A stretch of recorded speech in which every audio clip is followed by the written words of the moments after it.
Boa noite, mundo. Boa noite, Brasil. Boa noite, São Paulo. Boa noite, nossa região maravilhosa de Araçatuba, região, né, Birigui, Andradina, Lins, Penápolis. São tantas cidades importantes aqui da nossa região. Bom, todo o estado de São Paulo, querido. Salve a nossa África, né? A África que já doou tanto para o mundo, tão injustiçada, e cada vez mais precisamos fazer muito, né, por esse continente que já sofreu tanto nessa história do planeta, e que você já descobriu a sua África dentro de você, né? Salve a nossa África, salve toda a nossa negritude. E hoje, Geraldo, nós temos, além de um tema muito importante, nós vamos receber aqui nosso companheiro, nosso amigo, o Tiago Soares, que tem uma luta, uma trajetória incrível na questão do combate ao racismo, na promoção da igualdade racial, na defesa de políticas públicas, né, de reparação, né, histórica, né, e também um ativismo, né, na luta contra o preconceito racial. Então, boa noite, Geraldo, tudo bem com você? Boa noite, Sebastião, boa noite a todos que estão nos ouvindo, aqui da nossa querida região de Araçatuba, Birigui, Penápolis, Andradina, né, vamos até Guaiçara, quase até Bauru, ali na nossa região. Então, muito boa noite. Hoje é um tema relevante para a nossa sociedade, é um tema muito importante para o que se diz a respeito sobre as raças, né? Particularmente sobre o ser humano, porque todos nós somos seres humanos, independente da cor da pele, do credo religioso, do local onde mora. Tudo isso passa a ser importante para a nossa sociedade, e por isso esse tema é um tema particularmente que eu gosto muito, e eu acredito que vocês, nossos amigos, vão gostar também. Nós estamos aqui, daqui a pouco vamos apresentar o nosso convidado, mas isso eu vou deixar um pouco a cargo do nosso amigo Sebastião Júnior. Eu sou Geraldo Martins. Sebastião? Tudo bom? Então, vamos receber o nosso convidado de hoje, né, o Tiago Soares, né, coordenador do setorial de combate ao racismo do Partido dos Trabalhadores. Tiago, seja bem-vindo aqui conosco, né, é uma honra te receber, tá certo? A gente sabe da sua trajetória política, de luta, né, de ativismo, então, é uma honra ter você aqui conosco. Preciso fazer um depoimento aqui, viu, Geraldo, porque o nosso programa está sendo perseguido pela grande mídia. Tiago, foi o seguinte, eu e o Geraldo combinamos fazer o nosso programa às terças-feiras para não chocar com a agenda da CBF. Mas a CBF não se deu por satisfeita. A terça-feira passada marcou um jogo de Brasil e Argentina para nos prejudicar, viu, Geraldo? Para nos prejudicar. E hoje marcou Corinthians e Vasco. Então, isso aí... a gente está... É uma concorrência desleal, não viu? quis aliviar para nós. É uma concorrência desleal. Desleal, poxa. Semana passada, coitado do meu amigo o João Luiz, teve que concorrer com a Globo passando Brasil e Argentina ao vivo. Pô, que aquele quebra-pau que foi o jogo ainda, né? Então, assim, você viu que a gente não queria essa briga, mas a briga nos achou. Então, fazer o quê, né? A gente encara para valer, né? Então, estamos aqui hoje, tem Corinthians e Vasco por aí, a gente está aqui discutindo política, porque esse programa... ele tem essa ousadia, né? Não é fácil fazer programa para discutir política na internet, infelizmente, está contaminada por outras coisas, e a gente está aqui brigando pela nossa pequena audiência, humilde audiência, discutindo política com responsabilidade, né? E com conteúdo, né? Que possa melhorar a vida das pessoas. Tá bom, Tiago? Então, fique à vontade. Não podemos esquecer também do 5-1 que o Corinthians levou, né? Então, teve mais essa, teve um dia do 5-1. Aí foi para derrubar o... Então, mas estamos aqui resistindo. Tiago, eu quero assim, dizer uma coisa para você, que isso é uma questão que eu digo para todos os nossos companheiros, né, do movimento negro, que luta pela igualdade racial. Essa é a luta mais difícil de fazer, porque nós enfrentamos o inimigo mais cruel e mais odioso, que é o ser humano preconceituoso e racista. Né? Então, o ser humano preconceituoso e racista, ele é aquele carrasco que não vê só, ele te julga e te condena sem provas, né, e apenas pelo aquilo que ele pensa que é o correto, pela cor da pele, ele não leva em consideração a sua humanidade. Então, é uma luta das mais difíceis de se fazer, não é? Porque atrás de todo racista, né, tem um fascista embutido, né? Então, um grande abraço, assim, a você, a todos os nossos companheiros militantes do Movimento Negro, que eu tenho grande carinho e paixão. Eu tive a honra de poder militar nesse movimento durante um tempo em São Paulo. Na eleição agora para prefeito de 2020, a gente pôde usufruir de uma conquista do povo negro, que é de ter a cota racial, né, no valor eleitoral, né, no fundo eleitoral. Então, e eu sei que isso é uma conquista do movimento negro, uma luta de muitos anos, era uma reivindicação antiga, e que a gente pôde vivenciar essa política pública. Então, a gente tem todo o agradecimento e consideração por isso, viu, meu querido? Eu quero dar uma boa noite, primeiro.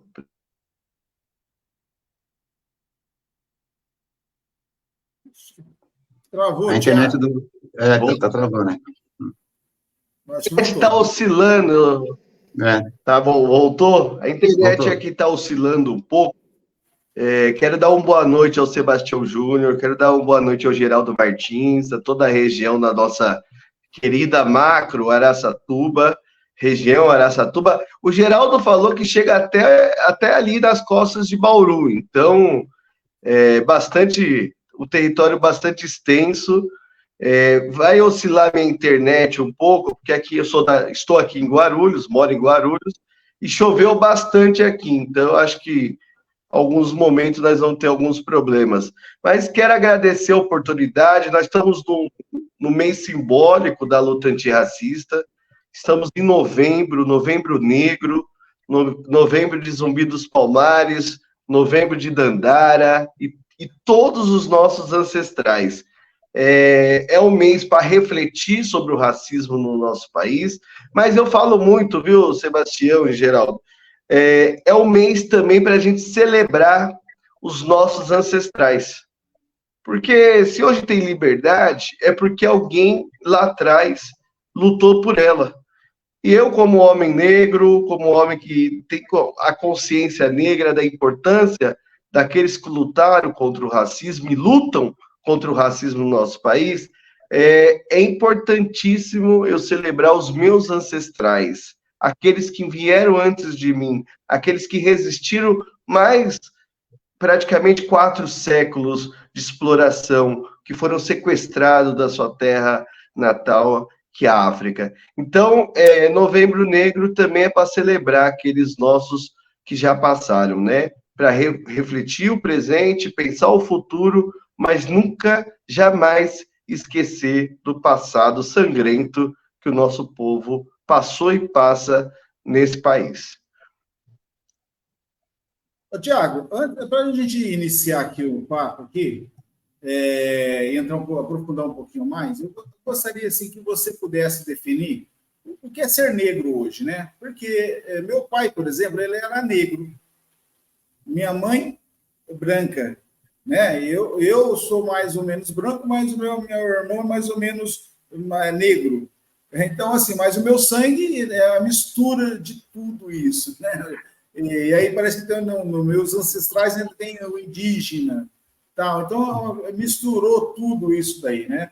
Então, assim, eu queria que você definisse, porque hoje a gente vê até nas cotas, né, que a gente vai conversar daqui a pouco, que as cotas tem pessoas que têm a pele mais clara, porém ela se considera negra. Até para fazer a disputa, às vezes pode ser de fato com coerência, outras vezes por maldade, né? Eu queria que você discorresse um pouquinho sobre isso para a gente identificar mais ou menos assim, conceituar o nosso público. Primeiro, Geraldo, é bom a gente dizer que a identidade racial ela é uma construção cultural histórica. Ela não é só pela tonalidade da pele, desculpa, o fenótipo. A construção do ser negro, ele tem os traços, sim, né? A pele, a cor da pele, mas não é só isso. Você tem a cultura, se você tem a sua ancestralidade, você tem... É um conjunto de conceitos que se agregam e não se separam. Agora, quando a gente discute o racismo estrutural, o racismo institucional, o racismo que permeia as relações na sociedade, não dá para dizer que uma pessoa negra de pele clara ela vai sofrer a mesma arbitrariedade que uma pessoa de pele retinta, né, ela sofre todos os dias. Então, nós temos que saber diferenciar o que é ser negro nessa sociedade, nesse país, e o que é ser uma vítima do racismo, que passa por toda a população negra, mas ela é identificada diretamente naqueles e aquelas que têm os traços mais fortes da população preta africana. Então, a cor da pele, os traços, né, físicos, né, até porque a gente pode até aprofundar um pouquinho mais, nós estamos falando de um país onde, intelectualmente, inclusive na ciência, ele foi pensado no último século de como branquear a nossa sociedade. Você tem inúmeros cientistas que você ia criando um perfil de população para você fingir que não existia mais racismo nesse país, que é o tal da democracia racial, né? Que a gente chama um mito, porque nunca teve, de fato, uma democracia racial nesse país. Ao contrário, o que se teve foi ocultar, foi branquear, foi cada vez mais você esconder a sua origem étnica, a sua cultura. Então, a gente tem que diferenciar o que é ser negro e o que é o racismo nesse país. Por exemplo, nós vamos mais para frente falar sobre cotas, que eu sei, e aí que se aflora esse debate. Você é negro ou você não é negro? Primeiro, não vai ser eu que vou dizer quem é negro. Quem é negro tem que se dizer que é negro, tem que se sentir negro.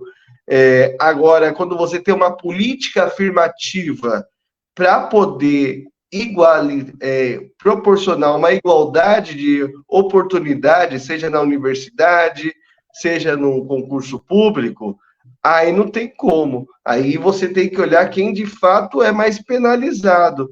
E as políticas afirmativas vêm nessa construção de você dar aos desiguais a mesma oportunidade que os demais não têm, que os demais têm nessa sociedade. Então, agora, no meio disso, nós temos tudo, né? A gente tem oportunismo, o famoso afro-oportunismo, né? Pessoas que não se identificam culturalmente, não se identificam, né, socialmente como negro ou negra, mas aproveita as políticas afirmativas para tirar vantagem para si próprio. Isso acontece? Acontece. Mas eu digo para você que, devido à luta, né, centenária, secular do movimento negro, ele organizado ou não, a gente consegue enfrentar esse tipo de oportunismo. Até porque muita parte desse oportunismo surge pelo fato de não entender a nossa história, de não entender a nossa cultura, de não entender a nossa construção. Por isso que o movimento negro foi protagonista da aprovação da Lei 10.639 e até os dias atuais exige dos governos, seja federal, estadual, municipal, a implementação dessa lei, que depois ela teve uma mudança e foi a Lei 11.645, porque além do ensino afro nas escolas, você acrescenta afro-indígena, porque para contar também a história dos povos originários. Então, Geraldo, ser negro no Brasil é uma construção cultural, política e social. Aí depende do que nós estamos conversando. Nós estamos conversando da identificação do IBGE, porque o IBGE, na classificação dele, quem é a população negra no Brasil? São os pretos, as pessoas que se classificam como pretas e pretos, as pessoas que se classificam como pardos, é a junção dessas duas nomenclaturas que a gente dá o nome de negros e negras. Porque no negro não é uma cor, já parou para pensar? Negro não é uma cor, cor é preto. Negro não é cor. Negro é uma construção de uma identidade da população afro-brasileira. Dentro dela tem os pretos e pretas e os pardos, que é fruto dessa miscigenação, desse processo de branqueamento, dessa junção das culturas existentes no nosso país. Então, é disso que nós estamos conversando. E é muito boa a sua pergunta, porque a gente consegue apresentar o nosso ponto de vista, né? Porque às vezes acha que uma coisa está ligada à outra, tem conexões, mas não é a mesma coisa. Eu queria... Parabéns, viu, Thiago? Você mandou super bem. Quando o Geraldo estava falando, eu estava lembrando aqui da música da Clara Nunes, lá, o Canto das Três Raças, né? Que mostra a junção, né, do Paulo Pinheiro, se não me engano, a música, e é um hino, né, uma música que conscientiza muito as pessoas, né, sobre esse encontro dessas três raças. Tiago, eu queria que você contasse um pouco da sua trajetória política, né, assim, como é que você trafegou, como é que você se conheceu, como é que você se percebeu na política, né, e as suas construções, né, você se posiciona muito bem e a gente admira bastante por causa disso, então conta um pouquinho aí pra gente aí da sua trajetória. Obrigado pela pergunta. Eu tenho 38 anos de idade, eu comecei a militar na política desde os 14 anos, iniciando através de Grêmio Estudantil, pelo movimento estudantil, depois... É que assim, aí que a gente tem que entender quando a gente fala da identidade do ser negro, né? Porque até nos espaços da política, nós não temos uma igualdade. Há diferenciação. Mesmo quando a gente milita no campo popular, no campo democrático, né, na esquerda, nós temos dificuldade. O racismo ele permeia as relações sociais da sociedade. E não foi diferente. Comecei a militar no Grêmio Estudantil, mas via que tinha uma diferença, porque eu nunca podia falar, podia sair pegando os votos, convencer, entregar o papelzinho na hora de eleger o Grêmio, mas eu nunca podia ser o presidente, porque eu não podia ser o presidente do Grêmio, porque, sabe, essas coisas que vão se dando, né? Você sempre vai ficando para o lado. Então, além de despertar para a militância política do movimento estudantil, da luta estudantil, eu percebia, foi aí que eu fui me identificando de fato como sujeito negro, eu fui vendo que existia diferenças. E isso me inquietava muito. Mas por que eu não posso? Por que eu não posso? Como assim eu não posso? Então, paralelo à luta, né, à militância estudantil, eu fui querendo me aprofundar, porque comigo tinha que ser diferente, não podia ser da mesma forma que muitos colegas que começou junto comigo, nem participava tanto, tinham mais oportunidade para ocupar os espaços do que eu. Então, eu iniciei a militância, aí depois fui para a universidade, fui para o movimento estudantil universitário.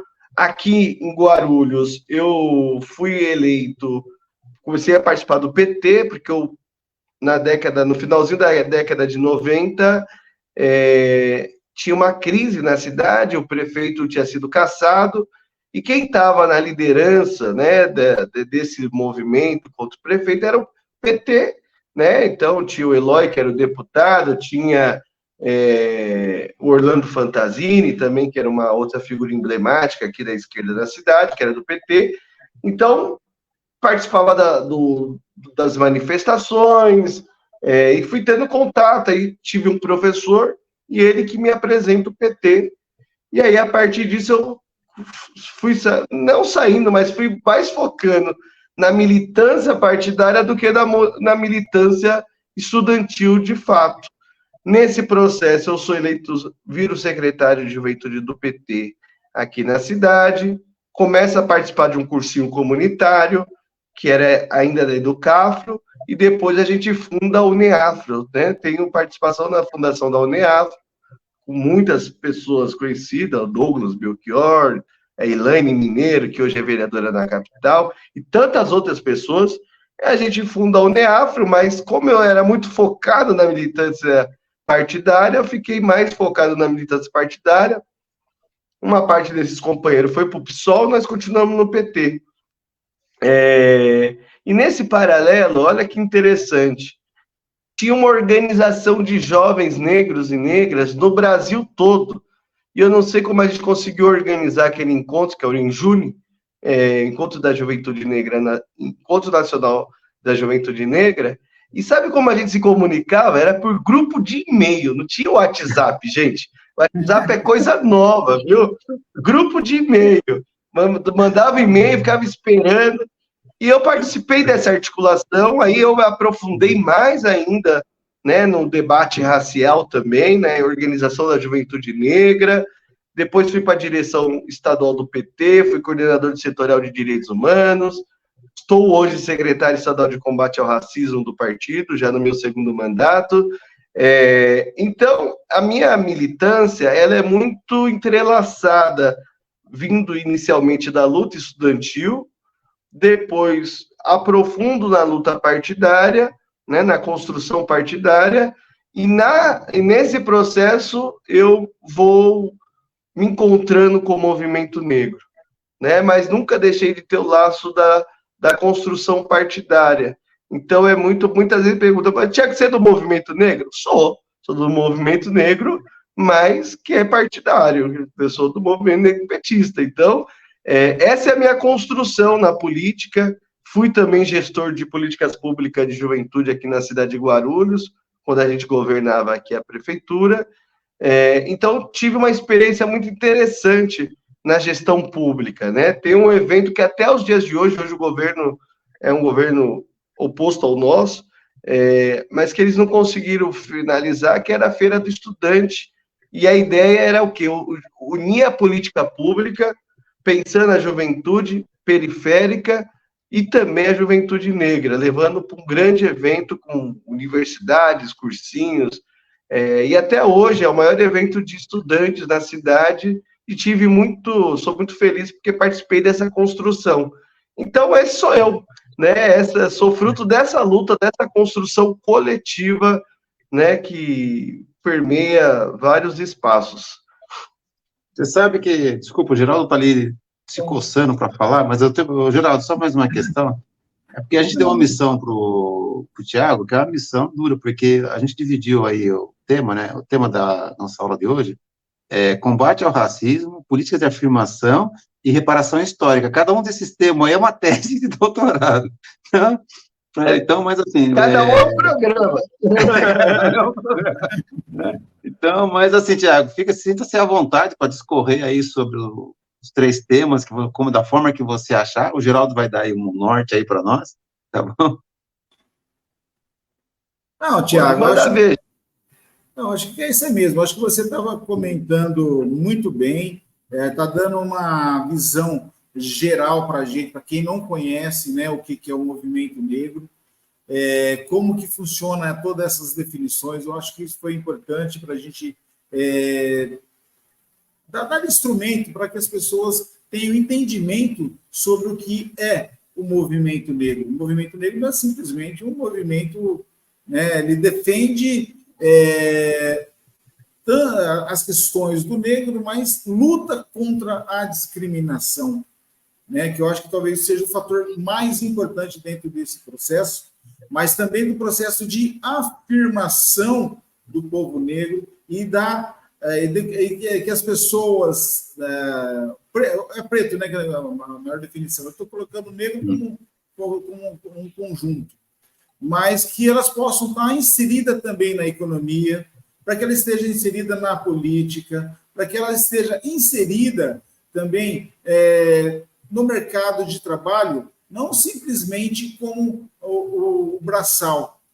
Tem que ter o braçal, como os brancos também, mas também está nas lideranças, nas chefias, na administração, isso no campo econômico, né?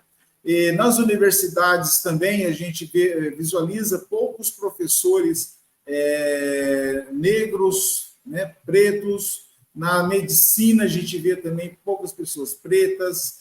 Em vários setores da nossa sociedade a gente visualiza isso, uma quantidade muito pequena, mas a gente visualiza, né, que é empurrado, né? Vamos colocar toda a favela é negro, composta de uma grande maioria negra, né, que historicamente foram levados para lá através da migração do campo, principalmente do campo, né, que as pessoas trabalham muito na agricultura e que foram migrando com o avanço do capitalismo, foram migrando para a cidade. Mas na cidade também já havia propriedades. E aí as pessoas pobres, né, e às vezes na grande maioria negras, elas tiveram que ocupar espaços públicos e morar ali, né? Então isso é uma questão muito grande. E além de outras coisas também, por exemplo, na minha adolescência, eu tive um amigo, e ainda tenho ele como amigo, ele era negro. Ele não é mais? Não, e ele é negro. Não é negro que vive. Está vivo, né? Mas assim, lá atrás a gente conversava uma coisa assim, né? Ele mesmo falava, né? Ele falava assim: eu sou negro, mas da alma branca. Eu não entendia muito naquela época lá, mas depois, futuramente, eu comecei a entender que era uma forma de internalização dessa pessoa que é negra, né, mas que quer se sentir branco, né? Então, isso é um tema muito grande, né, para a gente fazer. E dentro disso daí entra aquela questão, né, que a gente estava falando das cotas. Por isso que é importante as cotas, principalmente nas universidades, para que se para que haja mudanças, né, nessa forma de pensamento, nessa questão de paradigma, né, uma mudança de paradigma, onde o negro esteja incluso na sociedade como um todo. E vem um pouco aí essa questão, né, que eu gostaria que você falasse sobre as cotas, como mudança, né? Como mudança nesse cenário, né? Porque tem um lado que eu quis dizer aqui, que tem um lado que é também da discriminação das pessoas que são as opressoras, mas também tem dos negros que ficam na defensiva e que não conseguem avançar na sociedade e em todas as questões profissionais do conjunto, né, de toda a atividade econômica e política da nossa sociedade. Geraldo, eu acho que é o seguinte: primeiramente, sobre esse caso, esse exemplo que você deu do seu amigo, qual que é a questão principal? É que o racismo ele não é exclusivo só de quem o branco fazer contra o negro. O negro também pode sofrer e pode praticar o racismo. Isso é importante para ter na nossa compreensão, na nossa reflexão. O racismo, ele permeia a sociedade. E ele atinge os brancos e os negros. Por que o negro de alma branca? É bom a gente refletir por quê. Eu vou tentar aqui passear um pouco sobre isso. Se eu falei que nós temos na sociedade um processo de branqueamento, porque assim, a gente fala, as pessoas falam do dia 13 de maio, o dia da falsa abolição. O papel assinou lá e pronto, tá tudo liberado. Ninguém discute o 14 de maio, que é do 14 de maio que nós temos que discutir, porque para onde foi parar da população negra que estava nas fazendas, que estava nas casas grandes da vida? Por que essa pergunta é importante? Porque é bom dizer que no dia 14 de maio de 1888, essas pessoas foram jogadas, espirradas para a rua. Por quê? Porque na consciência das pessoas, de quem mandava no país, vamos dizer assim, essas pessoas não tinham alma. Se não tem alma, você não tem que ter cuidado com elas. Para as pessoas que mandavam no país, essas pessoas eram como se fosse um animal. E é esse pensamento que até os dias de hoje permeia a nossa sociedade. Então, você acha que uma pessoa negra, ela sabendo e sofrendo por tudo que ela passa, e ela ser ensinada que ela ser negra, ela só vai trazer prejuízo para a vida dela, vai querer ser negra? Não. Então, essa fórmula racista de preto de alma branca, que contamina todos nós, é uma coisa que nós lutamos até o dia de hoje. É o tal do mito da democracia racial. Para mim dizer que esse país é melhor, é bom, eu preciso dizer que não tem racismo. O racismo não existe. E quando o Estado Novo é instalado, a primeira coisa que se tenta é: vamos branquear a nossa sociedade. Como a gente vai branquear a sociedade? Precisamos de mão de obra. A gente vai lá na Europa, traz os europeus, traz os japoneses, mas qual a diferença? Ao contrário dos africanos que foram sequestrados, os europeus, na sua maioria, vieram para cá com terra, vieram para cá com emprego, vieram para cá com renda. Então, você tem um processo na nossa sociedade, pós a abolição da escravatura, de branquear a sociedade. E, culturalmente, você constrói essas identidades de dizer que nós somos um país miscigenado, ai, que lindo. Então, assim, não tem mais negro, o que tem é o marronzinho, é o pardinho. Então, você vai tentando clarear a nossa sociedade para fingir que não aconteceu o que aconteceu. Então, isso permeia nós negros e negras. Agora, entrando aqui na pergunta das cotas, né? Eu sou da geração que, como o Sebastião também, lutou bravamente pelas cotas. Cotas raciais é uma luta, é um sonho que nós tivemos, né, herdada dos nossos ancestrais, mas que eu tenho muita felicidade de dizer. E nos anos 2000, antes das cotas virar uma realidade, vamos lembrar que o chefe editor do Jornal Nacional, o Ali Kemel, ele escreveu um livro dizendo que se tivesse cotas no Brasil, a qualidade da educação ia diminuir. Porque não tinha racismo no Brasil. Isso daí era uma coisa fantasiosa. E que a qualidade ia diminuir, porque o que ele defendia era a tal da meritocracia. Se der condições, se todo mundo... que, na verdade, o que ele defendia era a manutenção dos espaços para os que sempre tiveram lá. E hoje nós estamos completando 13 anos da política de cotas no Brasil, nas universidades, e, ao contrário do que se dizia, as cotas foi um avanço para as universidades. Os cotistas são os que têm a maior aprovação. A qualidade do ensino não caiu por causa dos cotistas, ao contrário. Se você comparar um cotista de um não cotista, você vai ver que o cotista ele está acima da média do não cotista.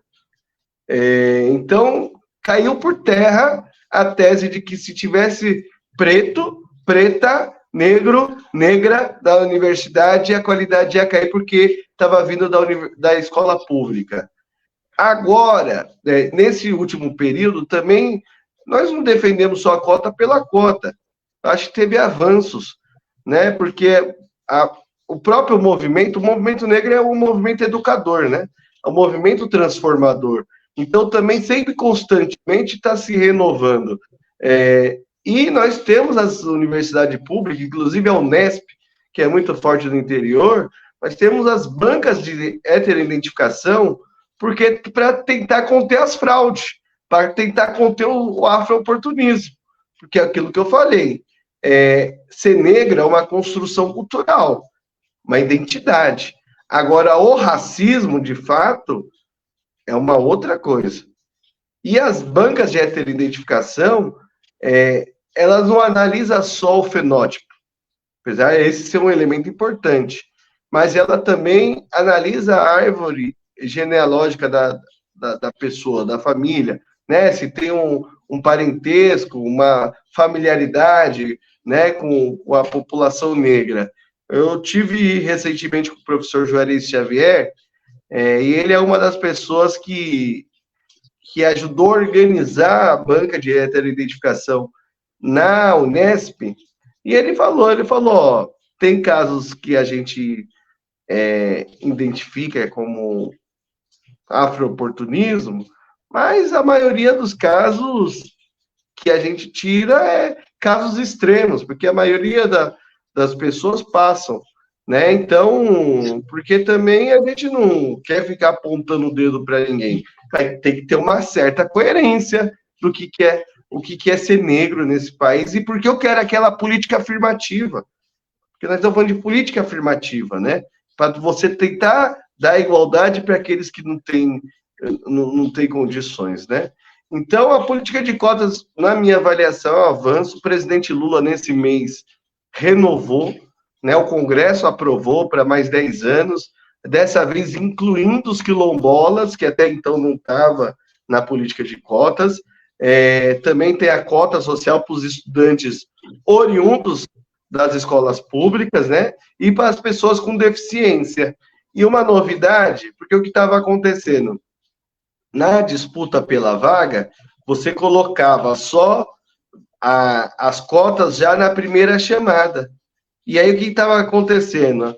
Ficava só com as vagas nos cursos menos concorridos, e os principais cursos de direito, medicina, aí as vagas eram poucas. Então, qual que é o sistema agora? Agora, todo mundo faz o Enem, se inscreve no SISU, aí os que tiveram boa pontuação vai disputar as vagas dos principais cursos, e aí entra a pontuação para quem é o cotista.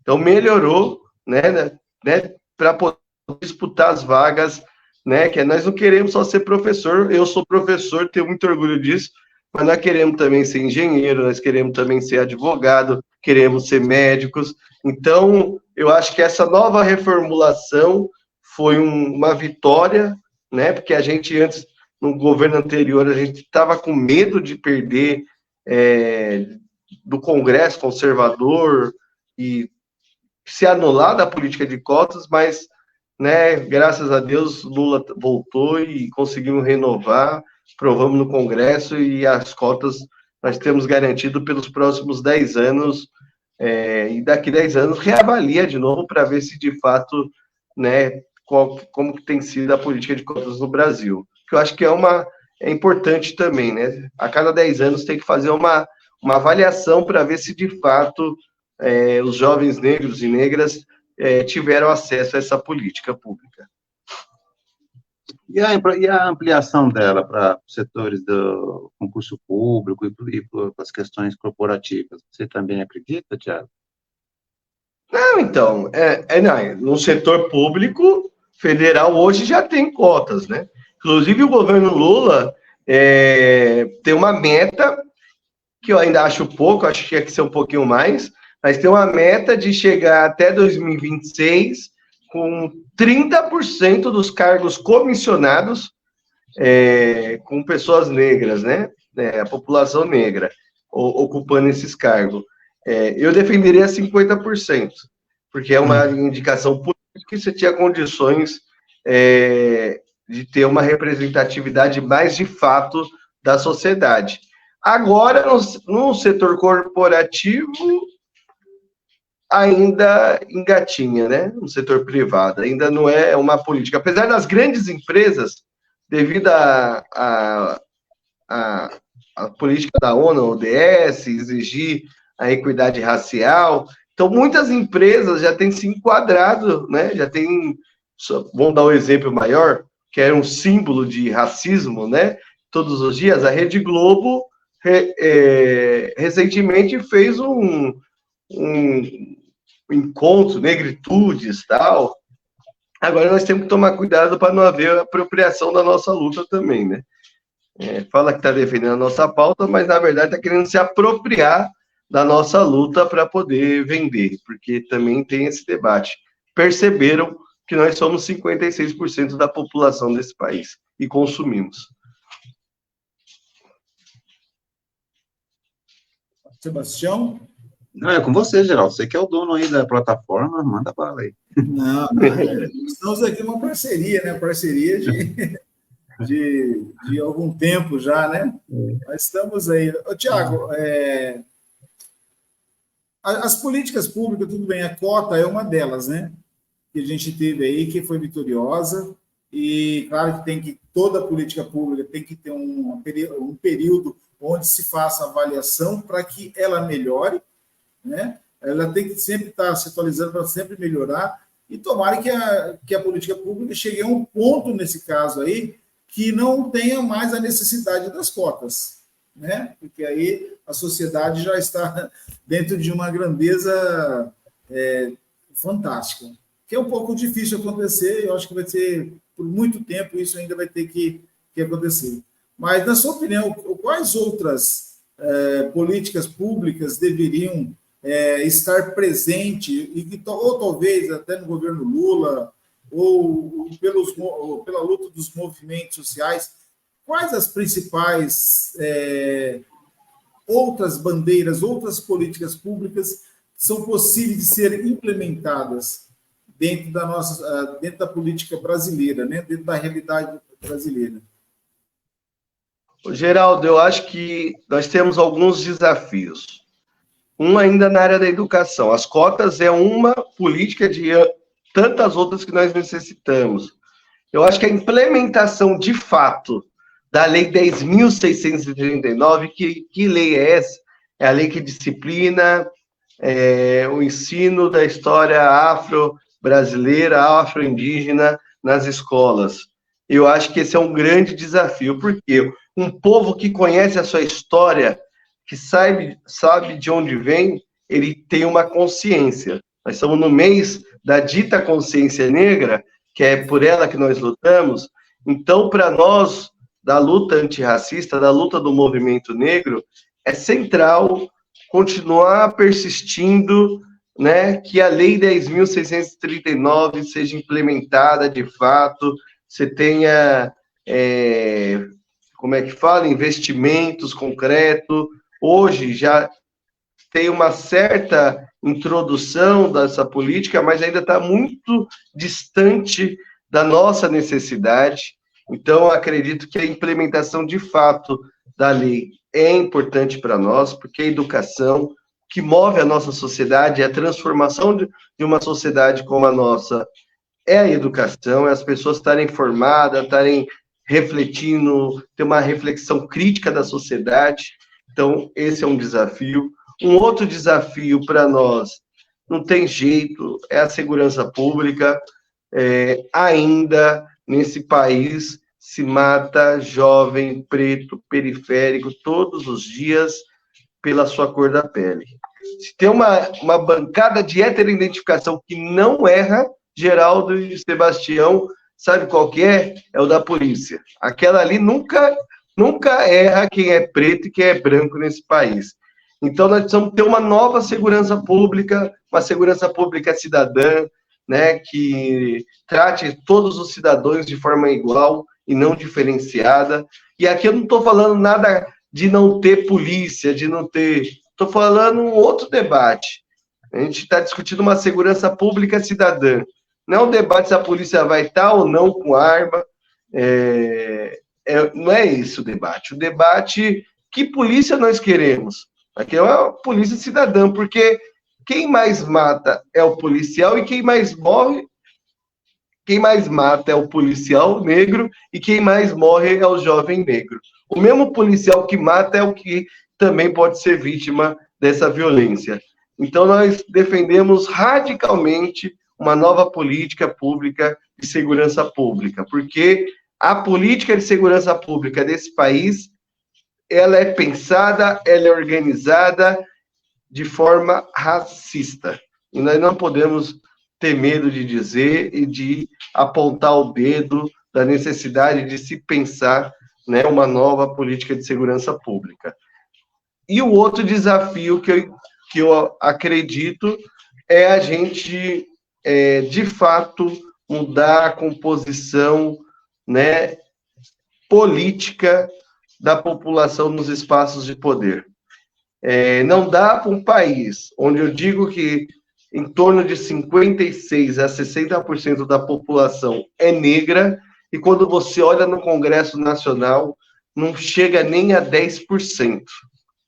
É muito subrepresentado a nossa participação nos espaços de poder, seja no Congresso Nacional, no Senado, então, nem se fala, né, que é a Casa dos Senhores, né, seja nos governos. Então, a gente precisa mudar radicalmente a representatividade da população negra nesses espaços, porque, sim, representatividade importa. Não adianta, porque quando você está pensando numa política pública, quando você é gestor, você tem que ter um olhar para todos. E é muito difícil quem não sofre na pele, na hora de estar fazendo a política pública, lembrar desse setor importante, expressivo da sociedade brasileira. Então, a política, né, sempre disseram para nós que não era o nosso espaço a política, e a gente teima em dizer que não. Esse espaço é sim para nós devemos ocupar ele e, a partir dele, transformar a vida das pessoas. Então, eu acho que esses são os desafios, Geraldo, para a gente construir uma nova sociedade, a sociedade utópica que a gente tanto sonha, onde eu, pela minha cor da pele, pela minha condição social, eu não seja barrado num banco, que eu não seja vítima de uma bala perdida, que de perdida não tem nada, ela tem um alvo, e o alvo é o corpo negro. Eu luto, eu acho que esses são os desafios dessa sociedade. Bastião? Eu estou aqui emocionado, né? Porque eu estava, acho que a primeira vez na vida que se falou publicamente dentro de uma faculdade, dentro de uma universidade, sobre cota racial, foi num seminário que o Grupo Negro da PUC organizou, em função do centenário da abolição em 1988.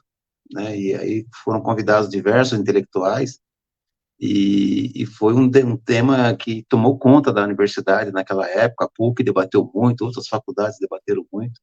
Estou falando isso de 1987 para 88, então, e a gente estava presente, né, a gente ajudou a organizar esse seminário. Eu era um estudante ainda recém-entrado na faculdade de História lá, ele estava lá junto com meu amigo Flavinho, né, o Flavinho era o nosso coordenador lá do Grupo Negro da PUC. Então, é uma história que nos emociona muito, viu, Tiago? E ver você falando assim com tanta propriedade, eu estava aqui tremendo aqui na carne, viu? De coração.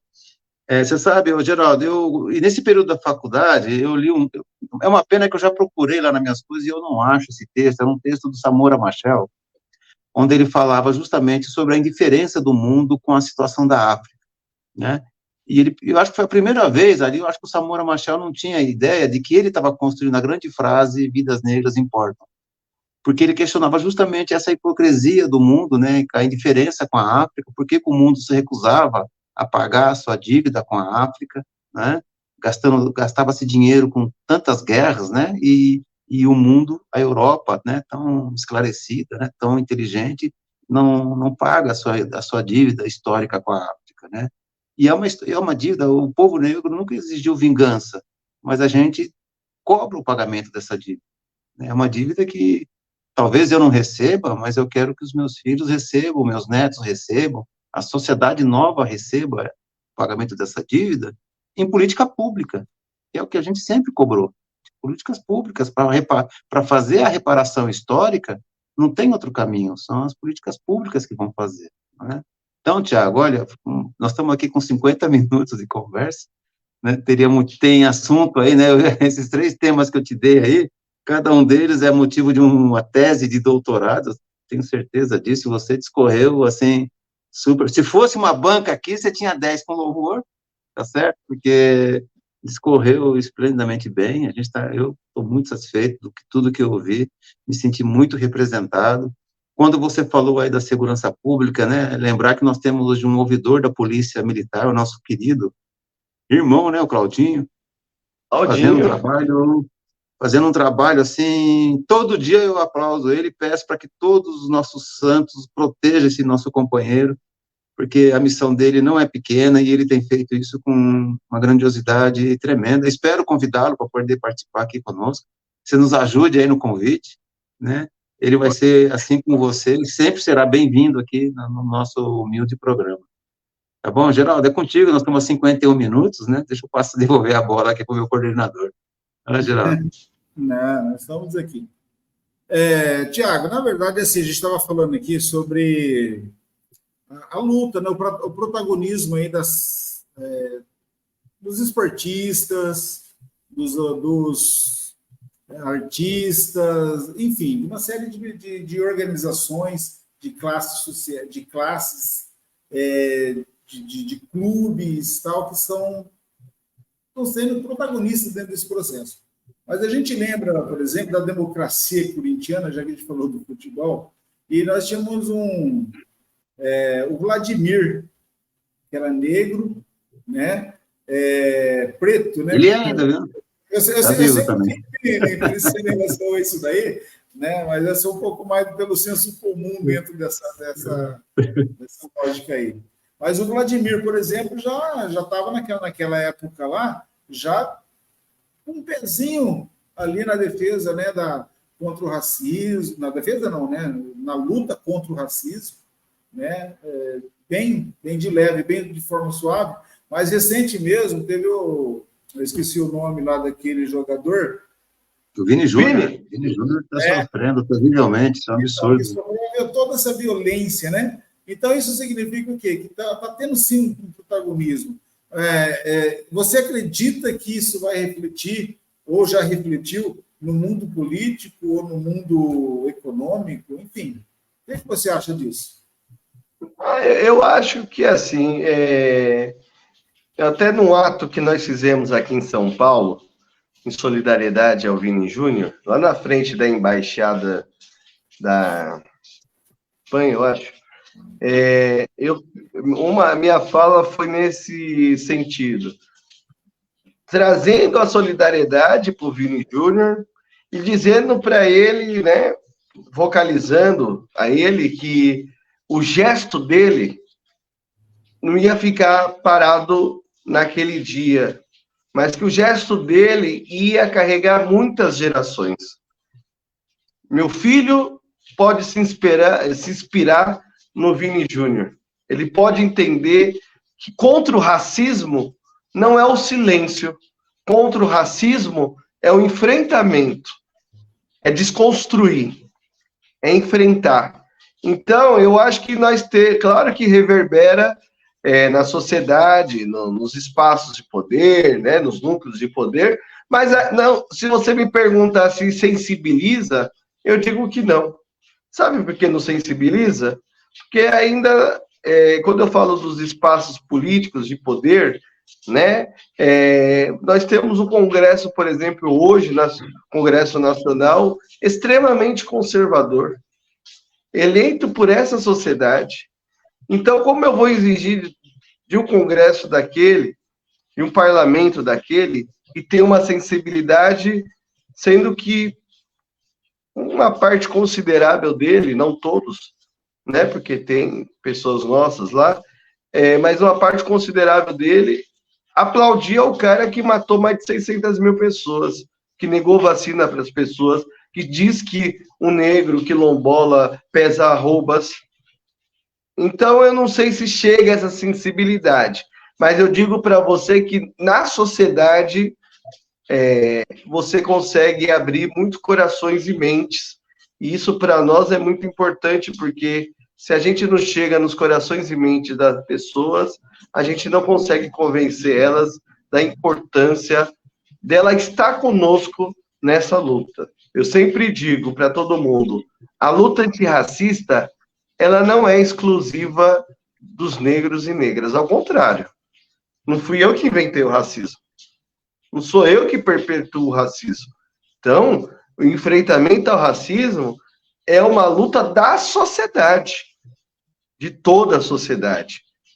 Como diz, né, Angela Davis, não basta ser contra o racismo. Você tem que ser antirracista, você tem que estar na luta antirracista.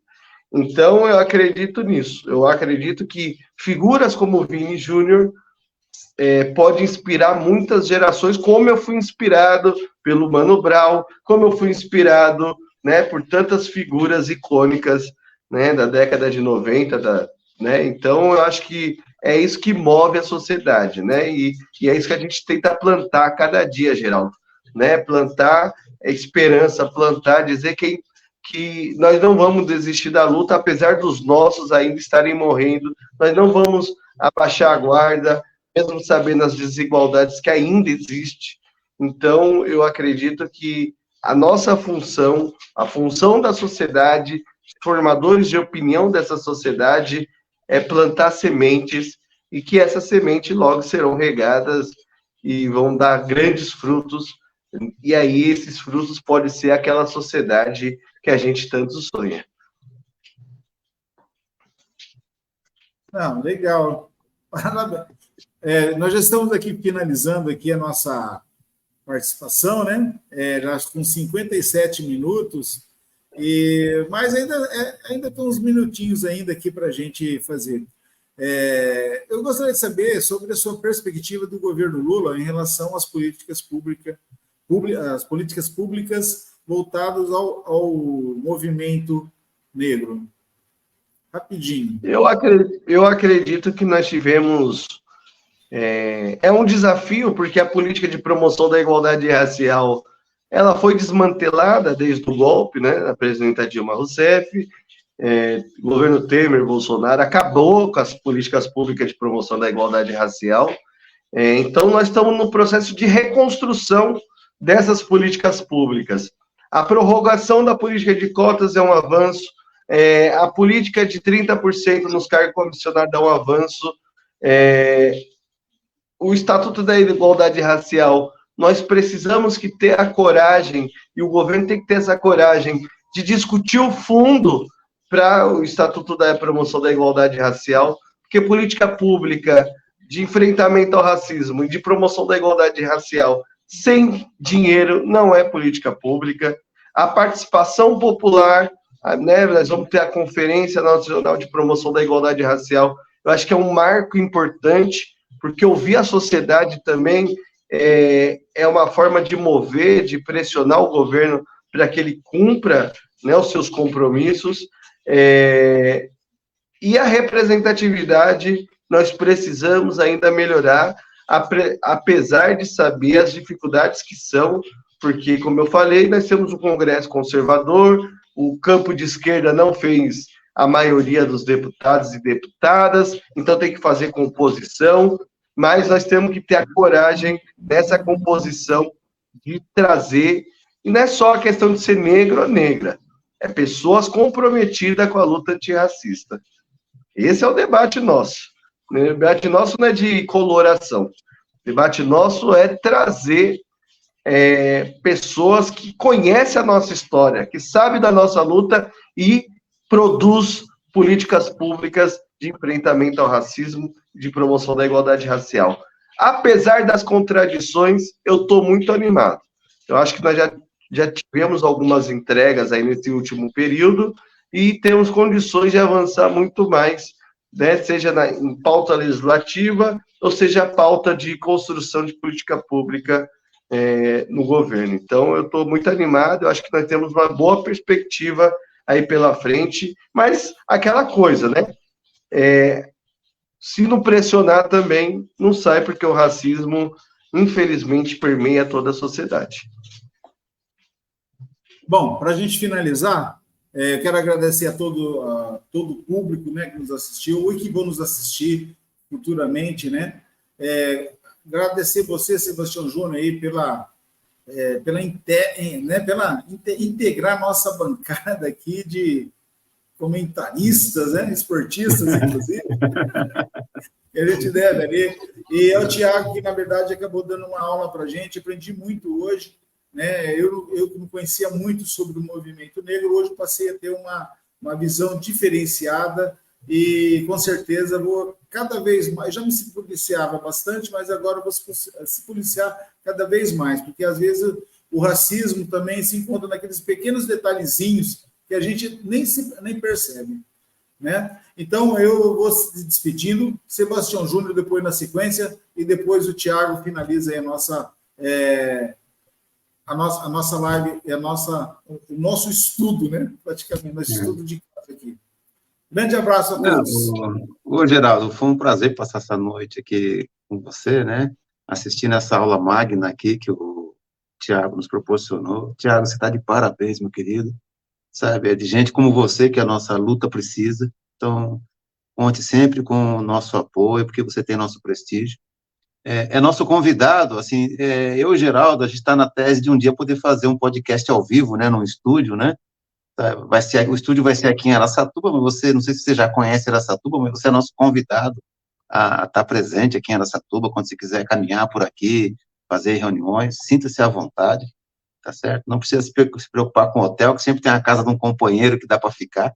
E também, Tiago, dizer que a gente acompanha, né, toda essa luta e a gente sempre torce pelo seu sucesso, por muitas vitórias nessa luta, né? Ô, Geraldo, faltou você dizer quem é o nosso próximo convidado de terça-feira, né? Quem que vai nos prestigiar aqui com a presença?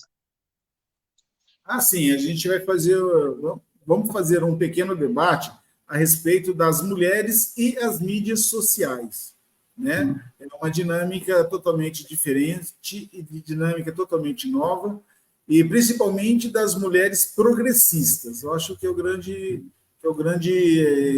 momento para a gente estar fazendo essa discussão. Então, a gente vai fazendo um convite aí para a Sheila, né, que é uma companheira aqui de Birigui, e ela está falando um pouco, já que ela tem uma certa quantidade, um certo conhecimento a esse respeito desse mundo aí.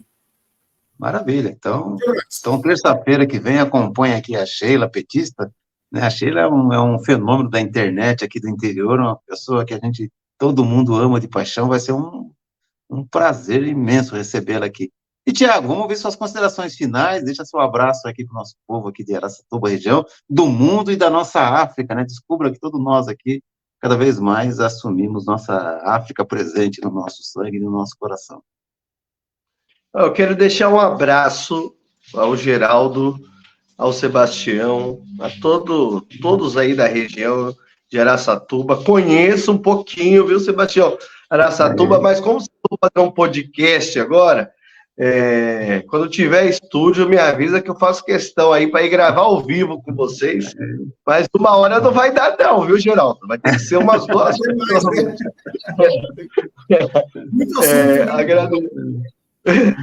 Agradecer vocês pela oportunidade, a gente poder compartilhar conhecimento, né? Eu acredito muito nisso. A gente compartilha conhecimento e assim que a gente constrói uma sociedade antirracista, uma sociedade dos nossos sonhos, né? O conhecimento é a principal ferramenta que nós temos para poder combater a desinformação, para combater as fake news, para combater aqueles que querem nos destruir. Então, eu quero agradecer vocês, né? Vamos pro jogo agora. O meu vai jogar amanhã, o campeão vai jogar amanhã, tá, gente? Eu nem vou dizer quem é, tá? Mas é isso, obrigado, viu, pela oportunidade. Forte abraço. Grande abraço. Até mais.